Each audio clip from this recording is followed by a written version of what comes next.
NoSo Connection. Welcome back to Ryan Gray's Draft Day. Another installment here. We're wrapping up the year with a pretty fun one. It's kind of a year retrospective draft. JT and Ryan. This podcast is simulcast with video and audio. Audio on any podcast application across all podcast applications on NoSo Connection, and a video on YouTube. Be sure to search NoSo Connection. We're here every other week at this point, Ryan. Where are we at? Every other week? Yeah, bi-weekly. That sounds about right. Whenever we get it up. Every other, yeah, well, it's less and less for you, buddy. But we're here to chat wrestling and drafts. And we have an esteemed panel with us here tonight. So he's back for the second episode in a row. Didn't get enough of us last time. Of course, my partner on the Wrestling War Zone. Joining me as ever, it's Chad Campbell. Chad, how are you? Doing good. I've got it up again for another draft, so I'm excited. Very good. Very good. We don't get you up for much, but you're here. And, of course, our good friend, you'll see him when No Holds Barred pops up here and there from time to time. He also is my producer over at the Assembling the MCU YouTube channel. So if you're a Marvel fan, check that out. He helps me do a lot of the editing and joins me on some materials there. And also, of course, does a lot of our graphic work and Idea Man, and of course pops in from time to time on these shows too, and that is Mr. Producer Tim, not the Toolman Taylor. Tim, how are you? Bat signal in the sky. It's a draft. I'm here for it. It's good to be back, boys. All right, it's good to have you in the seats. And tonight's a pretty simple one, guys. Yep. It's the end of the year, so we thought, why don't we draft the best years in WWE history? There are no parameters beyond you get from January 1st to December 31st, the entire output of the WWF/E that they did in that year. You get all the TV, house shows, the news, whatever you want that goes with it, the magazines, everything from end to end, soup to nuts in that year. And that's it. That's all we got. So you can start with the inception of the company all the way up until this year. If you want to draft 2024, have at it. And that's it. I think it's one of our more simple drafts. And Tim, might be a change for you because I feel like some of the old drafts we had the rubric was more like a Rubik's Cube sometimes, but I can play inside a box. It's not a problem with me. This one's the box doesn't even exist on this one. It's very straightforward. So it's all linear. Ryan, anything I missed in the rules here? Nope. While filling in these boxes, it's going to be very simple. Unlike the last one where I had to go minimize and make small font and do all this stuff. This one's easy, straightforward, easy editing. 4-digit codes. Okay, so why don't you randomize the list and draft order, and we'll see who's up first. Who's going to take 2010? All right, here's the randomizer, guys. I'm going to hit the randomizer, and it is going to go Chad, Ryan, Justin, and the Toolman. I always go third. Always third. I want to be first. Well, I'll trade you. I don't think we've ever had a trade. Of course, leave it to me. That's We're 5 minutes in, and I'm trying to break it. I'll trade you if I get 2 of your pick. Yeah, that's it. You get a round 6 bonus pick with the trade. Hey, you get 4 or 5. You get back-to-back 4 or 5. All right, Chad, kick us off. All right, I am going to. I think there's 2 like historically great eras of WWF, WWE. I'm gonna pick a year, and I tell you, there is a year that I would have picked. Except I'm doing a podcast on that year currently, and I think it may be slightly overrated historically, so I'm not picking that year. And so I am going to go a couple years later. I'm going to go 2000. I think it's a very fun year, still in the peak of the Attitude Era. You get all the Triple H dominance. Jericho's extremely fun throughout the year. You get the fall storyline up to a point that was really engaging between Angle and Triple H. Angle's ascension up the card. Austin comes back at the tail end. He's kind of rounding into form, but it's at least good to have him for part of the year too. And it was just a very enjoyable year when I watched it through as a yearbook from an overall product. Both shows, SmackDown and Raw, and almost all the pay-per-views delivered too. It may be the most consistent year they've ever had, where like it's just week in and week out, the machine's churning. Yeah, and everything's hitting. The only thing you can say with 2000 is some of the pay-per-views don't live up to what they're doing on TV and what they should be on paper. But the week-to-week TV is so on point, and everyone's so over, and everyone has something going on. So this is so many flavors you can kind of go on. There's so many routes you can go. And you hinted at it, Chad, that there's probably two that you were thinking of. And I think I'm going to pick the other one. And you did say it was a little overrated, and I can see that point of it, right? There's a lot of peaks and valleys within years, and the peaks are extremely high in this year, and the valleys are extremely low. And I think Mick Foley said it best, right? On the rise up of 1997, that their WWE TV was super hot. But the reason why I'm going to take 1997 is not because of WrestleMania 13, one of the mediocre WrestleManias of all time. Not really because of the Royal Rumble, one of the worst, one of the okayest Royal Rumbles of all time, right? It's also a down time and period, right? They're not really making money and whatever. But I'm going to take it because of the peaks. WrestleMania 13 with the submission match. Bad Blood with the Hell in the Cell. The Montreal Screwjob is iconic in the most memorable time of that period, really. And it's the kickoff of the Attitude Era. 1997. Am I early? I'm not sure. I'm really not sure. But I'm going with the high points of this year. And that's the reason why I'm taking this in the first round. Yeah, I mean, to Chad's point, like, right, I think some of it we're seeing is like when you're kind of trudging through a little bit. Yeah, this is definitely take a little bit longer to heat up than maybe you may think. I think we're on the doorstep of the hottest stretch, which is, June to September. I think it's like their real hot run. But to me, it's the nostalgia drips through it. Like I'm honestly a little glad you took it because I was really torn between the two options. And that was the one I was leaning against. So you made it easy for me. But there's so much just nostalgia just that rips through there. And the start of DX, unbelievable year for Shawn Michaels, character. And Chad and I are kind of doing this, but man, living through those dark days and being on an island with like two friends that cared about wrestling to earn 97 felt like you really fucking earned it. It was like, holy shit, like we made it. This is the promised land of great wrestling on both shows, jumping back and forth. More people are into it. That gets more into 98, but like also it's kind of cool to like wrestling and to be in high school and suddenly everyone's like talking about wrestling was like mind blowing to me. Yeah. After years of hiding it, hiding in the shadows, it was just more of a experience almost that came with that year. But yeah, that's what DX, the Hart Foundation, the Start of the Nation. It's just the vibe. To me, I think from like with us doing the podcast and we get very micro, it can kind of hinder it. From a macro sense, it's a seminal integral year with the high points being as high as they ever got. Yeah, and with three like all-time moments or matches, I think that's worthy of a first-round pick for sure. Despite the low. I think this is the consensus. Yeah. It was the first thing I typed when I made a quick cheat sheet. But I think when you really examine, I think this one I'm going to pick, when you think of overall quality, you could argue, I know Tim's not going to like my statement here, but you could argue it's the last great year in company history. And it's now 25 years old almost, but I'm going 2001 because to me, I think it's the greatest pay-per-view year they've ever had. If you look at those pay-per-views, they rip one after another. And I think if you wanted to build the ultimate year, you take like the 2000 TV with the 01 pay-per-views would be incredible because the 01 pay-per-views deliver all day long. The TV gets a little long in the tooth with the invasion stuff, but if you can tolerate the speed of which they blow through the invasion, the quality of talent they have is insane. Arguably the greatest WrestleMania of all time, an all-time Royal Rumble, maybe one of the best King of the Rings of all time. In between. A top SummerSlam, No Way Out, one of the greatest B shows of all time. Survivor Series, I think, is underrated as a whole. Invasion is a great pay-per-view. Invasion as a whole, yeah.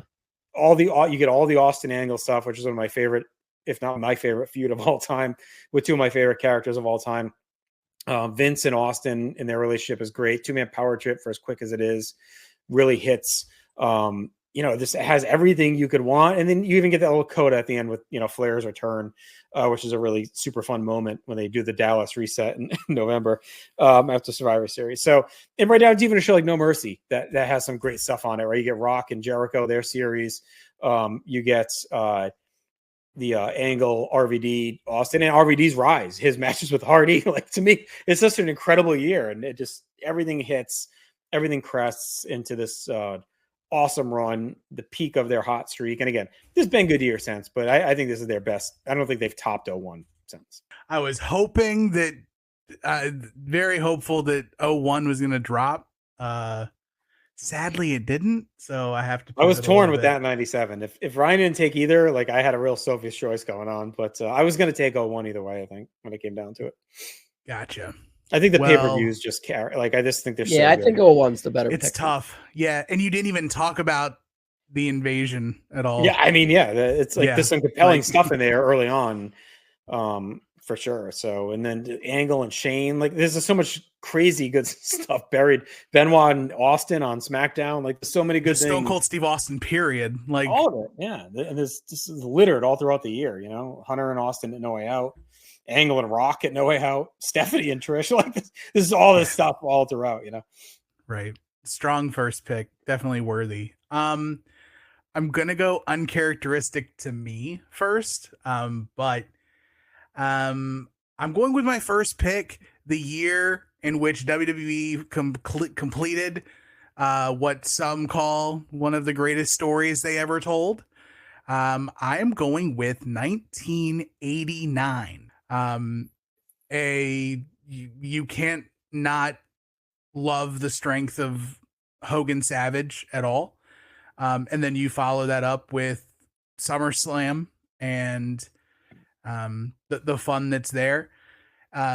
Doesn't have the matches per se. Like, it might, like, if you really like. I think there's actually a lot of sneaky good matches. I think it's one of their best in-ring years of the 80s run. I mean, of the late 80s, I'll put it that way. Like, just doing it on Chronoso, it's a really strong year.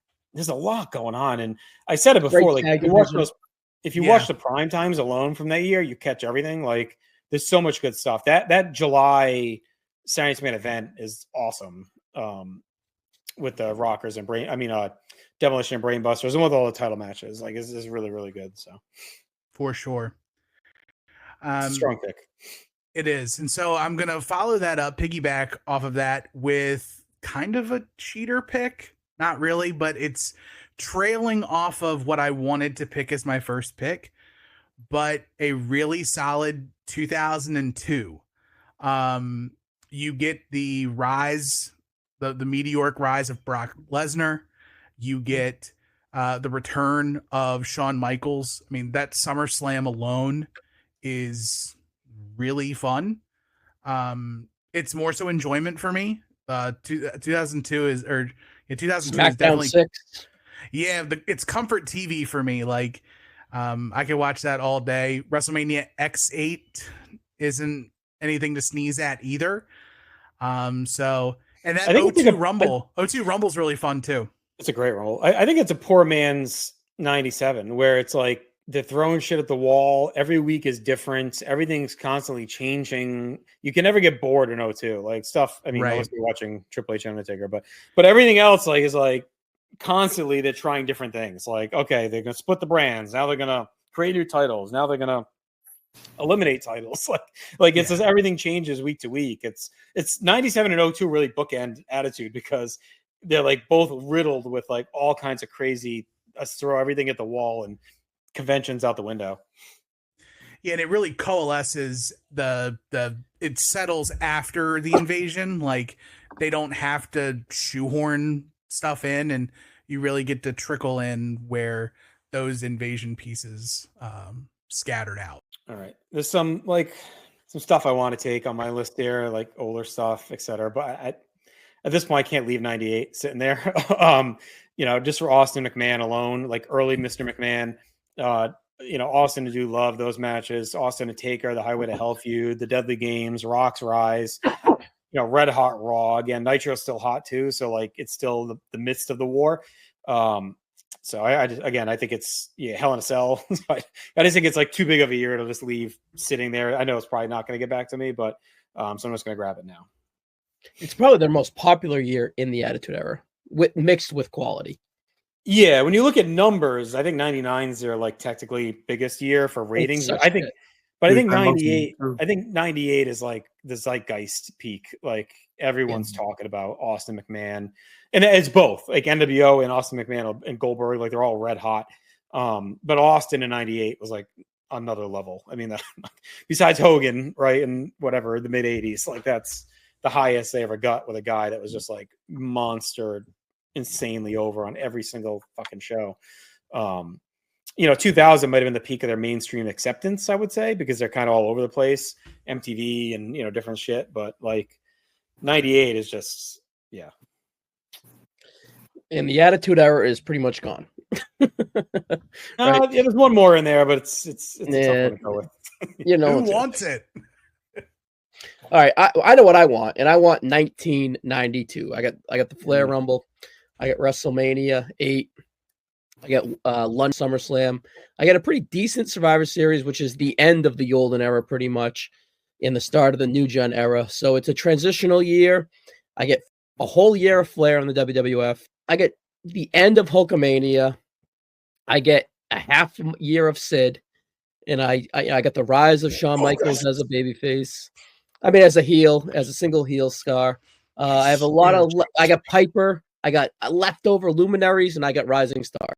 So it's a great pay-per-view year. It's a good mix of everything, and it's really, really my childhood. Like one of the first full years I remember watching as a kid. So it's maybe a little bit more to me than not.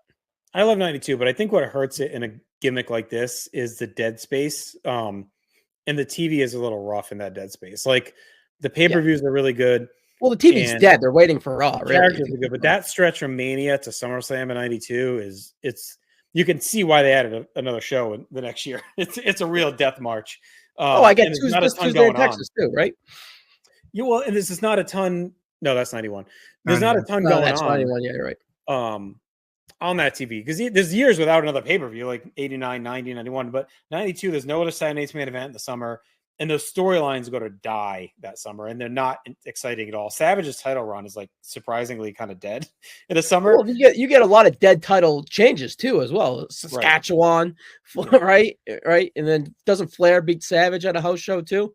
And they're building toward a SummerSlam that doesn't happen. Like a lot of the summers, like building toward that Landover, Brett, Sean, and it's definitely a transition time, just like my first pick, 97. It's similar to 97 and 02 for sure. Yeah. There's a lot of the throwing at the wall. I just think what hurts it, the highs are highs. I just think the TV lows are rough to get through. Yeah, but the high quality stuff, highs, buddy. Getting the 92 Rumble, Mania 8, and SummerSlam is worth whatever trade off you get. Plus the vintage characters, and also it's Gorilla and Bobby's like best year. You get all their shit, all their nonsense. Yeah. 92 was high on my big board. The only reason I didn't take it is that I didn't want to take years that close together, but 92 is definitely something that I kind of valued high. So that's a solid pick. I think I'm going to pick 88. I like that year. Obviously the Mega Powers storyline kind of threads through it for a lot, but even the, you kind of get the good transition from Hogan, Andre, which was still a big deal, and you had the main event. And then with WrestleMania 4, it bridges out of that, but then you get some other neat stuff like the Rise of Warrior. I think anything with the tag division in 89, you still had that. Depth-wise in 88, but you also had a dominant tag team with Demolition that when you watch some of those house shows, they carried the load and were able to headline some of those C-level house shows and be a dominant force. So I think it's just a very fun year overall from television, kind of without Hogan for a little bit of time as he was filming No Holds Barred, kind of leaning on Savage, even at the very end with some of those Madison Square Gardens where like Savage faces Bad News Brown. And he's working more heelish still before he officially turns. It's intriguing to watch. Savage Andre in the fall is awesome too. At MSG and Saturday Night's Main Event. They have a cool little mini feud, and you get WrestleFest in the summer. Like there's a lot going on that year. I think it's I think it's a great pick because you get really the bulk of the Mega Power stuff. Now, what do I want to do? 68, I think. I think I'm gonna go actually the agree. other way. I'm gonna go more modern than we've gotten so far. I'm gonna go 2013. I think Yeah, that's a really fun year.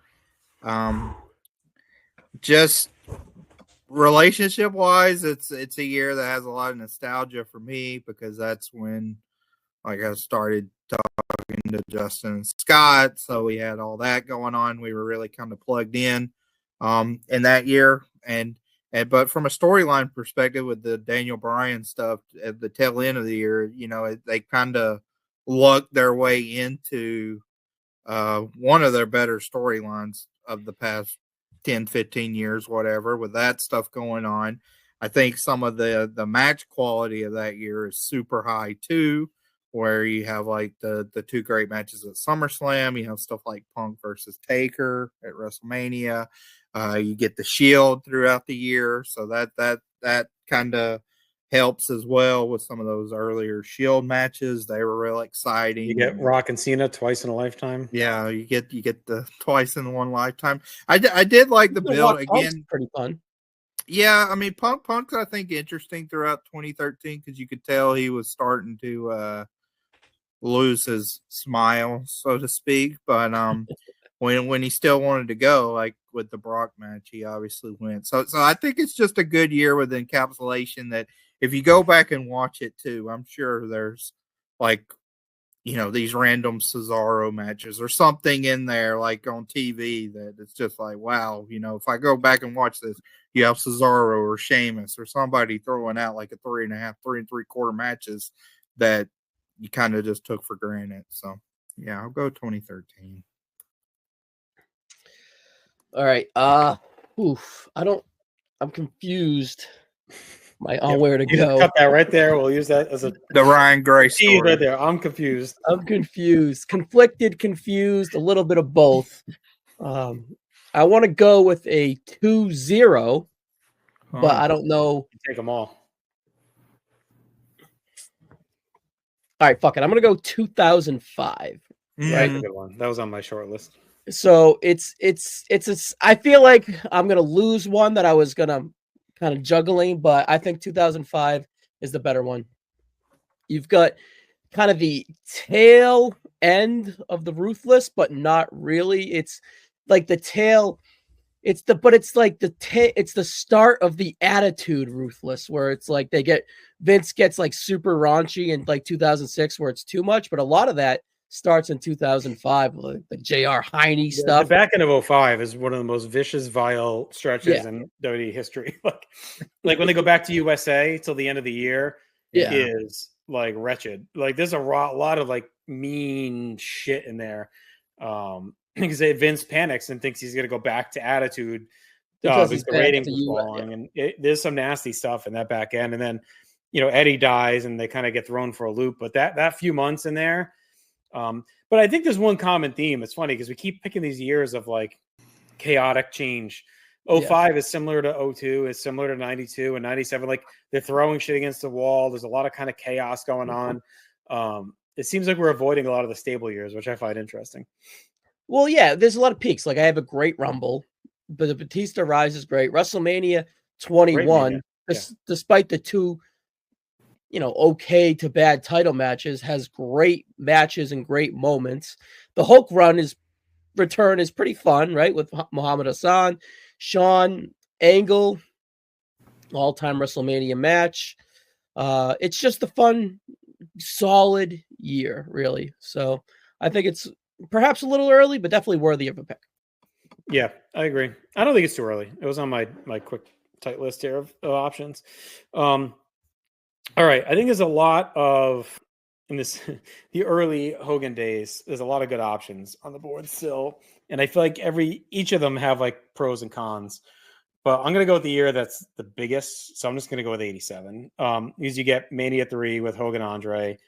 You get Steamboat Savage. You get Survivor Series 87, which I think is like criminally underrated. I love that show with that big man event. The only downfall again is like that stretch between those. Like there is some darkness in those days, but you kind of get some classic prime time. It's like the birth of Gorilla and Bobby throughout 87 on that show. And there's a lot that goes on Superstars. You see like it really after 3, you start to see the turn of the presentation and quality becomes like cleaner and sharper and more well produced. And a lot happens, right? You get Honky kicks off his reign, his fun stuff with Steamboat. You also get a lot of good Science Main Event stuff throughout 87. You get the tail end of Hogan Orndorff earlier in the year. You get Andre winning that awesome Battle Royal before 3, which is I think is tremendous. So I'm going to go 87 just because, again, there's a lot of big peaks, but I think there's some fun middle 80s years in here still to go. But I'll go with that one for now. Sounds good. So it is me. I'm going to pick True to Me. And so I am going to take early for the group, I'm sure. I'm taking 2023. Yeah, that was the one I was juggling with 05. Yeah, 2023. It is big on television and it is big behind the scenes. It is the TKO merger of equals, whatever you call it, however it's labeled. And WrestleMania is super fun. It leads into WrestleMania 40 if anyone's going to take 24. But an all-time Mania at 39. I mean, it's I think so too. And it's fun. Like, I'm picking comfort. I'm picking stuff that, like we said at the beginning. Look, as long as you don't take the Thunderdome year, anything's okay. As long as you don't take 2020. If it comes down to the 6th round, I do like the big swings they take, but who knows? Yeah. We'll see. 2020 definitely not on my short list. But if everything else gets taken, I might have to be a desperate man. So 2023 at 3, and then I'm going to follow that up with 2014. The height of Yeselmania. We get Yeselmania at 30. There's some, unfortunately, if you're a big Daniel Bryan fan, you don't like much of 2014 after WrestleMania. But I liked where 2014 was. Pretty historic, pretty meaningful. So comfort as well. So I will take that. Yeah, there's a lot of good in there. You also get Brock Cena at SummerSlam, which is a pretty iconic match. You get Sting's debut at the end of the year, right? Which is cool. So yeah, I think 14 weekends. Yeah, you get the streak. I mean, 30 is an all-time Mania. You get the angry Rumble in there. So I'll say bad Rumble though. Something to speak for that. All right. One thing I guess we didn't talk about, we're not including NXT in these, right? I think that's probably one thing. Probably not. Because that does change the year for some of these if you're going to start including takeovers, but that wasn't really the object, I think, of this. So just to get that out of the way. All right. No surprise to anyone where I'm sticking. I'm sticking in the 90s. I'm going to go 1991. One of my favorite years. There's so much good stuff in here. Honestly, it feels late. Like I feel like should have went higher even for myself. Yeah. I think it's an underrated pay-per-view year and the crowds are molten for all of them. Like the 91 Rumble crowd, that Rumble's mid, but the crowd is insane. WrestleMania 7, all-time WrestleMania with, arguably the greatest match in company history, or top 3 anyway. SummerSlam at MSG, like that crowd is off the hook. And even Survivor Series, which has a bad back half.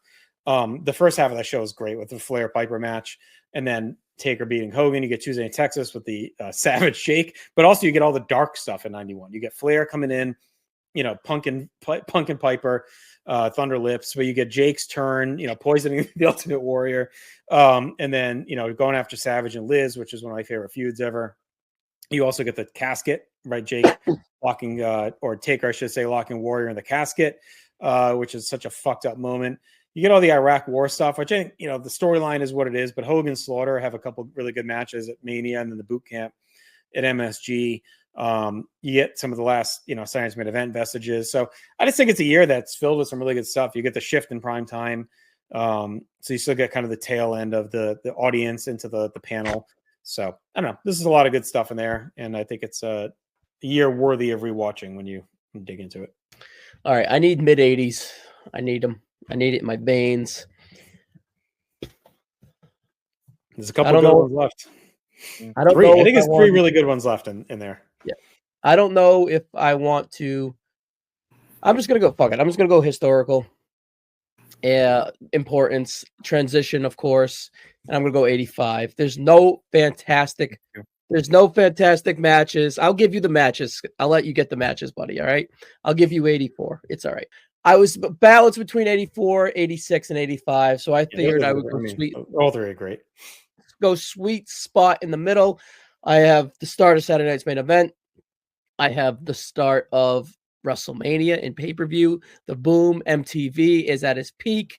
The wrestling album, Piper, Hogan, Andre, and honestly, the match of the year is probably like Madison Square Garden or Philly, the Dream Team versus the US Express. That's your match of the year, right? I don't, or Orndorff and Piper feud for sure. They don't have the match of Science Main Event is really fun that they have. Yeah. What was the other one I was debating with 87? Yeah, 85 has Tito and yeah, it's the tail end of Tito and that's for sure. So you get Savage Hogan at the end of the year too, right? Yeah. At the end. And Hogan Morocco was fun. There's a lot of food. There's a great Fuji and Steamboat match. I got Steamboat coming in the company, and I got Terry Funk as well too for pretty much first 7 months as well. So I went 85, even though 84 has more quality matches. I feel like 85 is more modern-ish in the transition to that in a way to solidify that. So yeah, I'm going 85 with the fourth round pick. I'm gonna go back to back with 84 and 86 to kind of put a bookend on the 80s. I was hoping 86 would fall back to me. I think with 84, I'll put 84 as my fourth round pick because I do think it's just with the transition and the Hulkamania era and kind of his feuds that you saw interspersed throughout that year was a lot of fun to chronicle. But then you also get Sheik versus Slaughter in that Piper, year. you get all the Piper and Snuka and Tonga Kid and all that shit. Yeah. And then 86, obviously, like it was such a molten year from a business standpoint. You get Hogan versus Orndorff. You get Savage versus Tito. There's just so much going on within that year. The Hart Foundation becoming more prominent overall. So that I think those are. I mean the mid 80s up till 89, as you say. I mean it's one of the great runs. Yeah, they're all gone. So they're all gone. Yeah, you took the words out of my mouth. They're all gone. So, I feel like 86 was the right pick for me, but I just feel like 80. I wanted 85. It fits my roster better. 85 I don't think you go wrong with any of those. No, you're not wrong for sure. No, they're all great. All right, I gotta go modern, and it's I'm shocked at your list so far. Most moderns too. Well, he knows the game. He knows what we're taking. He knows me and you aren't shopping too. 2020. Come on, 2013 felt like last week for me. I nearly fell out of my chair when 2023 was mentioned. So I'm sorry, wrestling still existed after the 90s. Not on my draft, buddy. Not on my watch. Me and Chad are drafting for one person, and that's Steve Bennett, and that's it. Yeah, nobody else. Thank you. But really, 97, 92, 85, and 2005 are better. But I feel that the quality of I'm gonna go old school. Tim's got his pick of the litter coming up. No, fuck it. I'm gonna stay true to my guns. Old school as in 2022, right? Okay. So WrestleMania Dallas 38, the whole Bloodline saga with Sammy, the War Games, the Brock blow off at SummerSlam, the transition from Vince to Triple H, back to Vince. I'm getting sleepy just thinking of this. So, where was the Rumble that year? The Rumble was a fucking absolute disaster in St. Louis. But yeah, I just feel WrestleMania ain't no great shakes either. So, well, you get stuff. You get Cody. You get Cody. Some good stuff, but there's the Becky and Bianca. Ryan Cook, baby, go.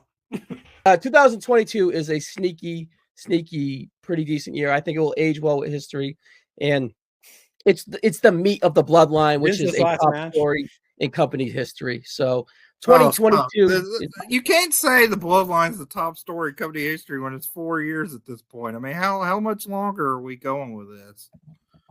Like you're using stops printing money. Using for that, and it really is the start of the boom that we get right now. So, yeah, terrible. Chad, it's all right, buddy. It's not for you. It's for I like everybody. 23 better than 22. I'll say that. I do like 23 better than 22. I would have taken 23 over 22. I would have, and I may have taken 24 over it, but I want to go old school. All right, I'm gonna take 2020 now. Oh, and mind you, Cody Rhodes returns in 2022. Austin's last match too. Yeah. Listen, I like the modern stuff, but it's not making my top 6. Here's about as far as I'm going to go. This is as far as you're going to get from me, and that's 2008. Because I think it is the year that really holds up quality-wise on pay-per-view. I think the TV bounces back as well. It's right before they go PG, right before Raw goes 3 hours, right before the guest GM bullshit. Like, it's right on the doorstep. You get Shawn and Jericho. You get Shawn and Batista, which I love, all that stuff. Batista's heel turns later, right? Is that 09 when he turns on Ray? That's not 08, right? It's 09. You get Punk. Who's Punk fighting 08? Jeff Hardy. Yep, Punk and Hardy. Right, well, Hardy's. 09. No, yeah, that's 09. What else do you get? Punk's not as great as 08 yet. Punk JBL. Mania is great. Mania 24 is great. Really fun Rumble with Cena's return. Flair. Yeah, you get Flair's farewell. So again, I'm not. I just think it's getting slim pickings. Like, there's years I love that I'm leaving on the board for this one. But I think when you look at it, it's just a lot of good quality in 08 to take. And I said before, kind of, 01's their last greatest year. I think 08 was kind of the final year of like old WWE before they underwent a lot of different changes. All right, Tim, go ahead. You get the pick of the litter from 15 on, buddy. Whatever you want. So I'm at my last picks, so I have to That's true, yeah. Yeah, I have to make at least one educated pick. I know what I'm taking for 6. I just have to figure out what I'm going to fill in as like actually something of substance. And I was hoping 08 was going to drop to me. Because I'm trying to get a nice spread. If you want to dip into the 70s, you could have every decade. I'd rather not. This is where the team like reaches for a safety because they got screwed the pick before them. I'm sorry. I started to throw off your whole draft here by taking 08. So I'm actually gonna back-to-back years in my actual draft look. I'm gonna go 2003. Okay. I love WrestleMania 19. Yeah, you do get 19. Yeah, WrestleMania 19 is, until recently, it was like a top 2 WrestleMania for me. It just accentuates everything that they followed up for in 02. Before you get to the craziness a little later, you still have The Rock, you still have Stone Cold, last hurrahs. You get Hollywood Rock in 03. I have a soft spot for Hollywood Rock. It's a really good show too. I don't want to say great, but it's a really great show. It's a really good show. With that, the Austin Bischoff match is a lot of fun. Vince Taker. Vengeance is a great show. Mm-hmm. Yeah. And this is going to be where I absolutely unhinged Vince tank my draft. This is it. You just did already, so you're good. Go ahead. No, because I'm going to take something that is objectively bad, but is fun for me. And I'm gonna go with 1994. No. You got me back. That was where I was going next. Yeah. No, okay. Good. I was surprised that wasn't picked yet, actually. Yeah, I'm taking 1994. As a Undertaker stan, that time. Well, that's not the reason. Let me be clear. I was not taking that. No, it's okay. It's okay. But for an Undertaker stan, then not so much now. 94 is some of my fondest memories of wrestling, with like the Rumble, the comeback at SummerSlam.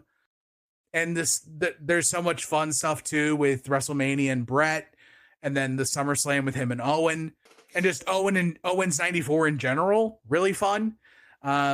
So yeah, that's me. 94 is true to me. I love it. I love it so much. So, and I mean, that was going to be my next pick because it's like my favorite nostalgia year. I was going to leave it on the table, so I can go one of two ways. There's one big glaring attitude year left. We hinted at earlier. You kind of get the real peak, but there's so much slop in there. It's hard to want to get excited about it. So if we're going to go kind of true to us picks, I'm just going to take 1990. I know there's a lot of rough stuff in there, but you get WrestleMania 6, you get the 90 Rumble, which I think is one of the best Rumbles of all time. You get some fun TV. You set up 91, which I got. So I bridge that little 2-year gap. So I know it's overall, it's a little bit weaker. But again, I'd rather watch 90 than I looked quick through some of the more current stuff. I'm like, I would just rather watch 90 than any of it. As we're talking right now, I'm watching a comp about December of 90. So it's just stuff that speaks to me. It's the first year I was a fan. I got my WrestleMania 6 poster back here. This means a lot to me. So I should have taken 90. I was going to take 94. So you saved me, Tim, because 90's my year. So I should take it. In honor of my buddy Kelly Nelson, I wish I could have taken a early 80s, late 70s, but I don't have the gusto to do it. So I'm going to live in the modern day, and I'm going to take 2024. I think it's been a pretty good year. I did almost take it. I think it's been a pretty good year. I really want to go 2006 because it's like my low-key favorite year for like garbage, but I'm going to stick for the modern 2024. I think they're cooking, they're booming a little bit too much with these WrestleMania prices, but I got the historical title change at WrestleMania 40. I get CM Punk returning in the Rumble and then having a great Hell in a Cell with Drew. Cody doing pretty solid as champ. Gunther's run, Gunther ending as the IC champ and then becoming the world heavyweight champ, his rise. Priest, the women's division's kind of down.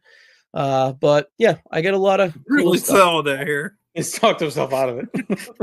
Punk came back, and then 10 months later, got one great match. The women's division's down, but hell of a year. You have to have down parts to appreciate the highs. You want to mix in Red Sox signing Soto? That's about the same level of selling you're going to have to do to got it. This year. It's been a good year. They may pay him. He may take a little less to come there. Priest kind of flamed out as champ, but they gave it. He had a couple good matches on Raw. New Day's cooking. Yeah. I think it's as good a year as any of the modern ones to pick. I mean, again, I'd probably have taken it over 22, honestly. It's just, it gets 22 full year. Not to get too honorable mention because Chad still has to go, but if you just look, God, Coco Savage is on right now. Dream match. I'm glad I picked 90. You look at like 18, 17. What kills those years is the fucking pay-per-view lengths. Like, when Marcus and I were doing some of those for War, like 18, 19, those fucking shows are interminable. And they're loaded with matches on paper that should be great. Like all these stars, and you're getting 20 minutes, and it's, fucking 9 matches on a show, but my Lord, they're so long, and I can't even imagine what the TV it was on some of those. So, like, that kills all those years for me. Like, just completely destroys them. My pick? Your pick, buddy. 2017. I'm going to go 2018. No, I'm not. I'm going... That'll take you all your years in the desert to watch that fucking year. I'm going 1980. You get Bruno Larry. I think it's one of the greatest storylines they ever did. On top of that, you get Backlund as champion with some really fun title defenses against the likes of Terra. You'd be eating marijuana. Yeah, you get Heel Hogan in the handicap matches on TV. I guess we'll say we can include the Great Philly title defense. Versus Backlund showdown at Shea, big stadium show to cap it off. I think of the late 70s, pre-Hulkamania era, 80 as a year has kind of the most meat around it. 81's also, I think, a very fun year too that I debated, but To me, Bruno versus Larry is the top feud from that era. So that's my pick 80. All right. Well, while you're here, Chad, why don't you run down your roster? Let's do that, and we'll hit if there's a. I don't think there's many honorable mentions left. I think I actually do have a Fun couple. ones. Yeah, I went. So my draft is 2000, 1988, 2013, 1984, 1986, and 1980. All right, I went. All right, first round 1997, second round 1992, third round 2005, fourth round 1985, fifth round 2022, and then the last round 2024. I just hope the next draft's a different order. I don't know how the same three went back to back. I don't know what kind of randomizer you got in there, Ryan. But all right, here's mine. Here's a winning draft, as always. 2001 kicked it off. 1998, 1987, 1991, 2008, and 1990. My draft has something to say about that, JT. I got 89, 02, 2023, 2014, 2003, and 1994. Right. There is an honorable mention I have in my head, and like probably gonna get flack for it, but 2021 being the year coming out of the pandemic, like they great set Mania. up. Yeah, there's stuff that they did in the pandemic that set up 2021 to be good, or at least like enjoyable.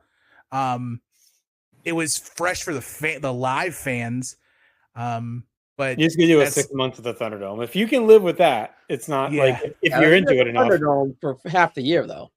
That's what I mean. You got to live with that half the year in the Thunderdome.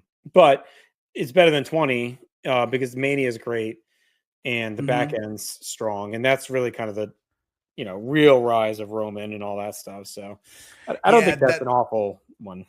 Rise of Roman, rise of Bobby Lashley. Drew McIntyre still running hot. You have Big E's cash in 21. So there's a lot of fun like a lot of good things that came out of 2021 as like the rose blooming from the concrete of 2020. Yeah, we danced around 99. I mean, there's a lot of rough stuff in there, but again, it's a pretty big year in company history. So it depends on what your goal is in this. Like to leave that, I think is kind of glaring. I think 96 is one I might have picked like a handful. I thought you were picking that instead of 90. Yeah, I don't know. After rewatching it, 96 is better than 90. No, I don't know. After rewatching it, I don't think so. It's more of a slog than you may remember. And I loved 96 for years, but rewatching the week to week, it was like there's a lot of slow stuff in there. 90 to me is at least more vibrant. And there's more going on. 04 didn't go either. 04 has, Raw on 04 match quality wise has some really strong TV matches. And the back end of SmackDown's not too great. 07 I like a lot. I would say 07 or first half. Yeah, that dives off the cliff too. It's like 04. Yeah. The back end goes to shit. 94 is similar too. It's better, but the back end of 94 also kind of dips off pretty hard. Right. I think of a modern year, I'm pretty fond of 2017. Again, I think just with the length of everything. But that was 16 and 17, both of them. I was watching. Well, that's right before the shows get like to that crazy. Like they were starting to get there, but they weren't totally, over. 18. I mean, if there's anything COVID did for the company, it's broke them of that what they were trending toward 18 and 19. Like 4.5 hour crown jewels. Yeah, it was like just now you have 5 match cards. Yeah. Amen. That was the first hour in 18. That was it. 2012, I also kind of like a lot of the stuff there with Punk. Yeah. I find there's some, you get the Shield at the very end there. So I think there's Punk Ryan. Cena's year in 12. People power. 2015 with Cena and is kind of fun, but 10 is candidate for the worst. So 9's not bad, but 10 is worst. 10's terrible. 09 first half is decent. Yeah, you mentioned 06. Like I think this. I love 06. That's another one of those throw the shit at the wall years. I mean, just everything everywhere, completely chaos. 05 is just better than 06, but I absolutely love 06. It's just fun. Yeah, and that's, I mean, we hit all the 80s pretty much. You know, we didn't really Mhm. talk about 83 Yeah. deserves a little love. I think any year. I mean, I find 82 to be a pretty boring year in general. 83 is towards the end. You can really start seeing them kind of gain momentum. It's one where the back half and the front half is rough. But yeah, I mean, 80 or 81 honestly are not bad picks in my opinion at all, because you have back ones rise, and if you talk about televised, I mean, those Madison Square Garden shows were televised, and the TV is very fun, just from that old school style. Seeing the interviews and the handicap squash matches and whatnot.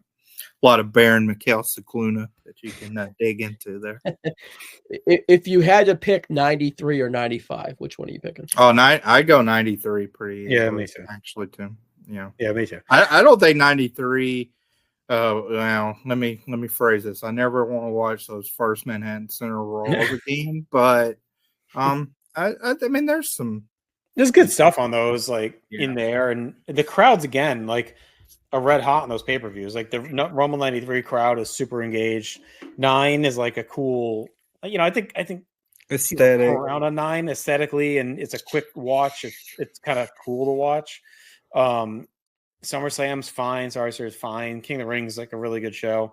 Stuff's still happening. I think 95 is probably the worst of the 90s. But, all right, so that'll do it for us. We'll be back. Maybe we'll see what's going on. But it's been a great year of drafts here in 2024. I want to thank our panelists here tonight. I want to thank you for watching and listening and hopefully voting. You can leave your thoughts on who had the best draft in the comments of any platform where you're watching this, or if you want to head over to social media, you can find us on Facebook as well. TikTok and Instagram too. So check us out and leave your thoughts. Check out our NoSo Connection. I want to thank you for a great 2024 overall. Have a happy and healthy holiday season into the new year. We'll catch you in 25. Keep on drafting.